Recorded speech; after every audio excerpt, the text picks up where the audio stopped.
Amazon car parts. Now, I looked up videos on YouTube to see if I can find anything that would talk to us about the truth about what you're gonna be getting when you buy car parts off of Amazon. And quite frankly, I couldn't find any. So this is my video. Before I start, I'm not necessarily bashing on Amazon, but much rather I'm talking about the people who sell their car parts on Amazon. That's where our issue is at. So we're gonna let's start with my personal story on the situation, and then we can talk about it a little bit more. So I bought two parts on Amazon, but one of the parts I bought multiple times because they kept sending me the wrong one. But we'll get into that. So the first part was an EGR valve, and this one it was kind of my fault. Well, not really, no, but it's, I guess I take responsibility for it because I still have to buy the freaking part. But so I just bought my car. It's probably early March that I bought the part. And my car has a check engine light code and really simple EGR replacement code. All right, so I was like, yeah, first thing I'll do so I can pass emissions. So I go ahead and I get the part. I ordered it. I looked at places that I can buy it from, and the two places that I looked at mainly were AutoZone and Amazon, right? AutoZone went about $100 and something for this part at the time, and I was like, no, that's too much. No, that's way too much. Now I don't know if it's just because I'm cheap, which I kind of am, but I'm not that excessively cheap. Like, I feel if it's something that's worth paying that much for, I will semi-happily, with some regretment, buy the part. If it's worth it. But I was like, an EGR valve so that I can pass emissions is not worth $110 freaking dollars. So I was like, let me see what Amazon has. So I take the part number that I got from the dealership for the valve, and I searched it on Amazon, right? Found the part number, everything. It's like, oh, whoa, it's $30. This is a much more reasonable price. And it's Amazon, so it's going to be a good quality part. But one of the things that you need to understand about Amazon before you buy anything on there is that there's stuff that's sold by Amazon, which is more guaranteed in its quality. And then you have things that are sold by other people through Amazon. So it's the same thing like eBay, so other people are selling their stuff on eBay. So it's not eBay's fault when you get a bad quality thing. It's the person who you're buying it from. So that first thing that you have to understand that I didn't quite understand at this time. So I get the part, arrives in the mail. I'm super happy. $30 EGR valve, about to install this. I'm about to have my stuff, about to have my cake and eat it too, right? No, not at all. So before I even install the part, I realized there is a serious problem with it. It did not fit on correctly. Now, when I say this, there is enough spacing, I guess, to that if I kind of forced it on a little bit, that it would fit, which it did. It's on there now. I had no choice. The other one didn't work, and I threw it away, and so I had to leave this one on there. I just couldn't run around without a EGR valve in my car. So anyways, so I install it. But the gasket that came with the EGR valve, that also did not fit. It did not fit at all. So I had to legitimately use the gasket from the old EGR valve and put it onto the new one, and then throw away the EGR valve gasket that came with the new one because it simply did not fit. All right, but I was like, whatever. It still might work. So I'm stuttering a lot right now. I start my car, and the check engine light is still on. So I'm thinking, whatever. I just have to drive down to AutoZone, have them reset that check engine light, and then it's gonna be all good. No. So I go to AutoZone, right, and they reset that check engine light, and I go 20 miles ish, 20 miles ish, right, and that's pushing it. And the light comes back on, and I'm like, So maybe I diagnosed it wrong. That's what I was thinking at first, right? But then a couple of weeks ago, I would just be driving and my check engine light would go off.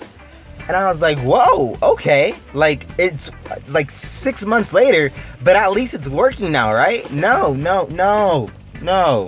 It was too good to be true. So what was happening was, for about a good 5 minutes out of the whole 6 months that this thing has been installed, it decided to work. And when it did work, it was effective. Like, it actually did its job, and it turned off my check engine light.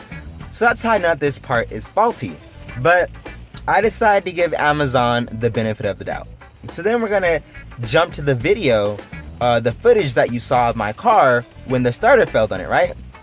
So I was like, let me buy a new starter off of Amazon so that I can just install it, and then I'll buy me a good quality one later on down the road. But I just need something that's gonna be here quickly, that doesn't cost a lot of money, that will get my car going, right? So I, again, get the part number from the dealership, double check it, it's the right part number, okay?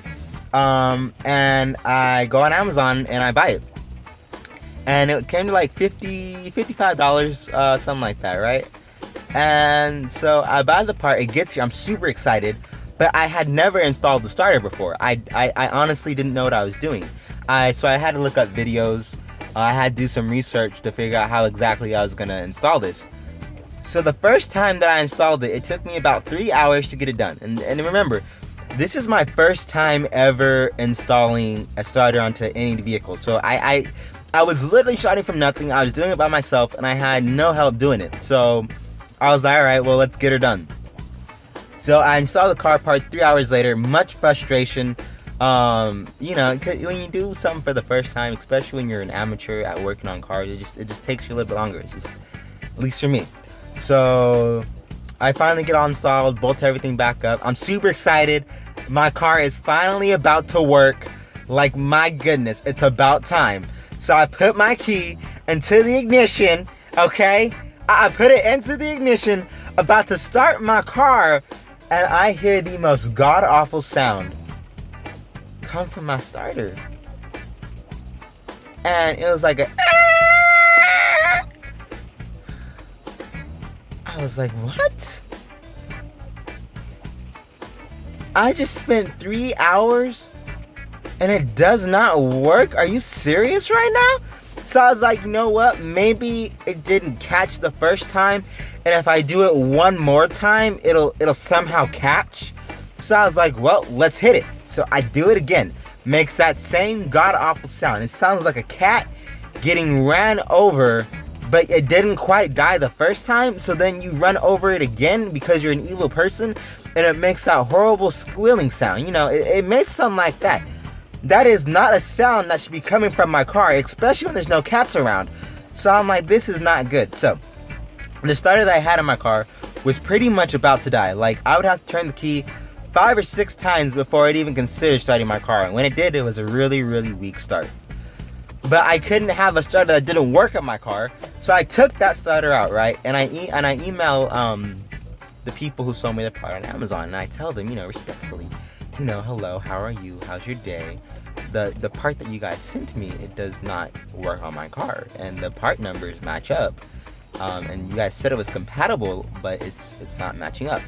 So they're like, all right, well, what we'll do is we'll give you a refund. You can keep that part, and we'll go ahead and send you a new part. And I'm like, okay, cool, thank you very much, because, you know, maybe that part was just faulty. So new part comes, and I install it. This time it only takes me an hour, right? So I'm getting better at it, right? Benefit of the doubt. I'm getting better at it. So I reinstall it and go and start it up again, and I get this same sound. And I'm like, all right, well, this is stupid. So there's obviously something wrong with the parts they're producing. They're not compatible with my car. And so then I email them again. I tell them that you need to take this part off the compatibility list for my vehicle, because anybody who has an engine like this, it's not going to work. It's simply not going to work. The teeth don't catch. So then, I'm stupid. I go and buy a different part off of Amazon, but it's the same part number, but from a different person, and the picture matched up with the starter that's on my car. So the starter that I bought and the picture were slightly different the first few times, and they look slightly different when I installed them, and I guess that made all the difference. So I buy the part with the same part number and the same picture, right? So there should be absolutely no reason why I don't have this part installed, right? It should work this time. So the part comes in the mail, and before I even waste my time installing it again, I look at the part, and it looks like the exact other two that I bought before that did not work. So I'm not even gonna waste my time installing it anymore. I'm like, this part does not work on my car. And it was even a different person that I was buying, a different seller that I was buying it from. So I was like, hey, this stuff does not work. So I send it back, they send me back my money 2 months later. Like, I had to literally email them and be like, where's my money? Like, what? Giving back my money. But that's besides the point. So then I'm like, whatever, my starter is legit not starting my car anymore, so I need to get the legit thing. So I go to O'Reilly, and the part was like $156. I was like, dang, that's a lot of money. But I was like, whatever, I need to get it done. So I was like, let me buy a new one, because I'm not trying to go through all this crap that I've been experiencing with these cheap aftermarket Amazon made in China parts. No hating on China. I love China. It's a good country, but the parts just are not cutting it. So I was like, let me buy a new one. They're like, oh, well, fortunately, we don't have any available, and it would take 2 weeks for you to get a new one. You guys don't have a new starter available, and it's gonna take you guys 2 weeks to get me one? Are you serious? Like, are you sincere about this right now? So I was like, whatever. So what do you guys have then? What can I get my hands on today so I can start driving my car? And like, oh, well, we have a remanufactured one. And so I was like, okay, well, let me get that. So remanufactured part from O'Reilly. I install it, right? Starts my car right up. I'm like, yeah, baby, we on the road now. And so I go about, I think it was 1 or 2 weeks, and I start getting that same problem again. Not the sound one, but the one where you turn the key and nothing happens. That little click, but nothing happens. So I'm like, oh my God. Like, is there something actually wrong with my engine? Like, did I just get screwed over when I bought this car? So I'm thinking maybe it was a faulty remanufactured part, you know. Let me give my car the benefit of the doubt. So I did. So I go back to O'Reilly, and I get another part. Same remanufactured, same 2 weeks until you can get a new one.